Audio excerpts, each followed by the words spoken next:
Welcome back, 412-575-2600 on the Borders and Borders hotline. Josh Taylor, Paul Zeise, we are talking about quite a bit. Paul, here's an update. We are in the bottom of the ninth inning at PNC Park. It is now 19-2, Brewers leading the Pirates. We will have highlights of that game on KDKA News at 11 if you are into that kind of thing, because it probably won't be fun to watch, but we'll talk about it when the time comes. But, Paul, once again, we'll set this to the side for a second because it's kind of ironic that this is happening on the heels of a month where the Pirates actually hit the ball really well. Josh! Paul's calling timeout. What do you got for me? Josh, can I please get this off of my chest quickly about this game? I was trying to delay this, but go ahead. You're a baseball guy, and so you get this too. Yes. I think it's time, and I am being dead serious, that Major League Baseball just basically has a throw in the towel or you can concede, like, in golf or whatever, or a mercy rule, because this is stupid, okay? What's going on in Major League Baseball now, where there's this thing where if the game gets out of hand, we can't burn any relievers because we've got, games all weekend. So we're going to let this poor kid sit out there on the mound and throw 56 pitches or whatever it was and get shelled and embarrassed because we're afraid to use another reliever. And then, of course, in the ninth, we've got to go out and put a position player out there. Yep. I'm sorry, that's a farce. Baseball is becoming a farce with that kind of thing. They either need to decide that, we've got 29,000 relievers in our system. If we need to use relievers to get through this thing, we'll do it and we'll figure it out. Or go to some kind of mercy rule or something, or, you can throw in a white towel because this stuff is stupid, and we're seeing it more and more and more. Okay, ran over. Go ahead and talk about what you want to talk about. Well, I got good news for you. That game has gone final. The final score is 19-2. So mercifully, Paul, mercifully it has come to an end. But it cracks me up when we get to this point in games and you're seeing position players out there pitching, and it just, I don't know. It's just one of those things. It's like we go through all of this to see these teams go to so many lengths to defend certain elements of the game, and then we get to this point and you're like, yeah, we're totally giving up, so we're putting a position player out there. And it's the most ridiculous thing I've ever seen. 412-575-2600. We got Eric in Johnstown. Eric, you're on the Nightly Sports Call. Hey, gentlemen, good evening. Thanks for taking my call. Hey, I was calling regarding the huge news yesterday of USC and UCLA going to the Big Ten. I haven't heard really anyone comment on it. Yeah. If I'm Pitt or West Virginia, I am scared to death right now. I think that there's going to be movement towards two super conferences, and quite honestly, I'm not sure either one of those programs are going to be that appealing to either the Big Ten and or the SEC. You're going to have Florida State, Clemson, possibly Notre Dame, maybe Oregon. All those programs seem to have a much higher profile. Just want to see what your take is, and happy 4th of July, guys. Thank you. Appreciate the call.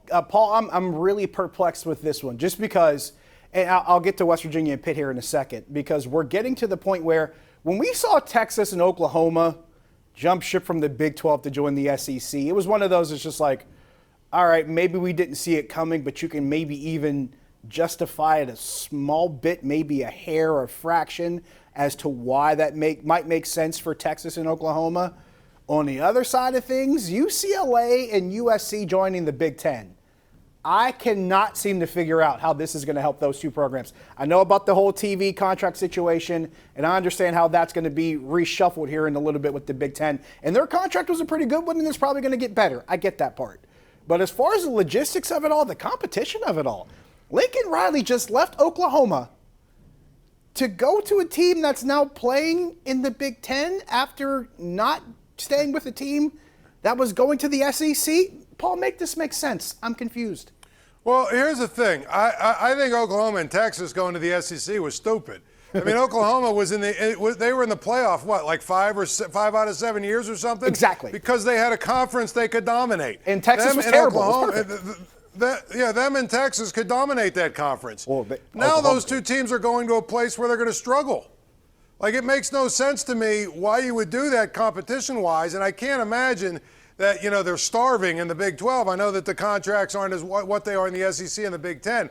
As for this whole thing, yesterday with USC and UCLA, as I wrote today for the Post-Gazette, Josh, I don't ever want to hear any coach, any administrator, anybody that is running college football on any level ever whine about the quote-unquote transfer culture anymore. Yep. Because the bottom line is, all of these kids, if there is a transfer culture, they had great role models in every single one of you. And think about this. Just last year in August, the Big Ten commissioner, the Big 12, the Big Ten commissioner, the Pac-12 commissioner, and the ACC commissioner created this alliance where we're all going to work together and we're going to be strong and be powerful, and it's going to be a scheduling alliance, and we're going to do this and that, and we're going to basically, and it was all in response to, we're going to basically build a power base so we can compete against the SEC without having to take on more teams and without having to raid each other's conferences.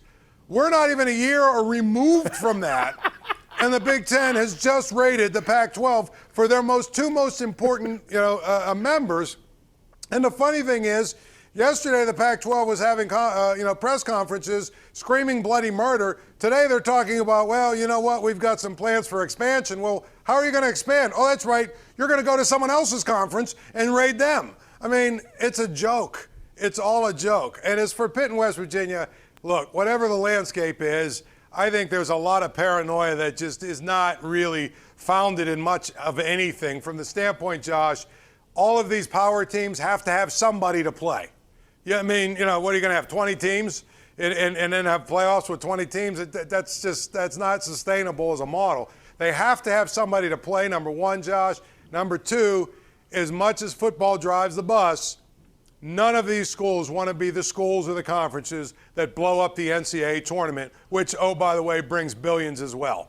So I just feel like we could see mega conferences, but it's not going to be there. Well, these are the only 20 teams that are going to be in it. I think I think we'll see 48 type, 48 to 60 teams in a mega conference. And if that's the case, Pitt and West Virginia will be fine.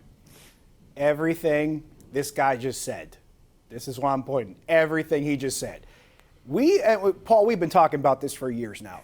We've always talked about how coaches and administrators always like to decry players when they decide to transfer, or players when they decide to sit out bowl games because they have the opportunity to go pro and cash in big in the NFL draft, or when it comes to, NIL is the most recent thing where it seems like everything turned into, all of a sudden it's a big money grab. And the truth of the matter is it's been a money grab the entire time, but it was only for the coaches and the teams and the conferences and the administrators. It's always been a money grab for them.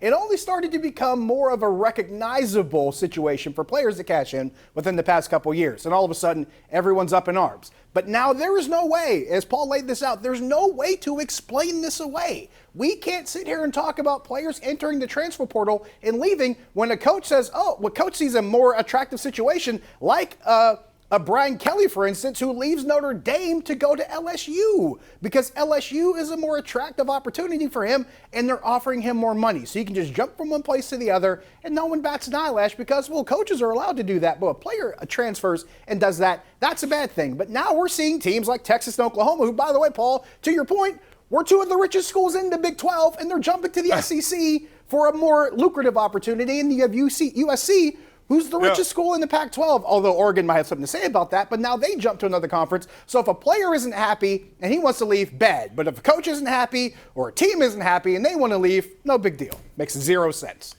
That's what I was going to say. We don't even have to talk about coaches jumping ship anymore. Let's just talk about whole teams.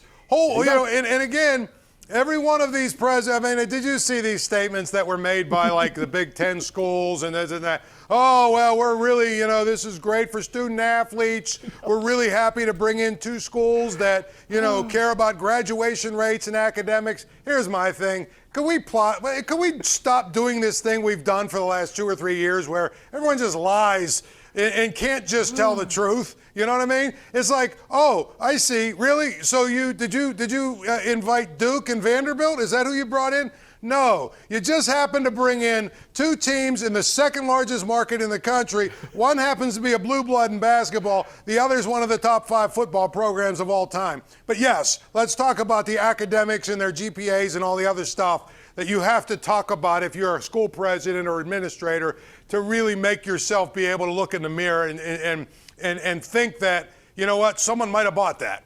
Yeah, Nobody's buying that. Yeah, they're jumping 2 or 3 time zones every time they travel because graduation rates are the focal point. No way. Come on. We'll be right back. Stick around.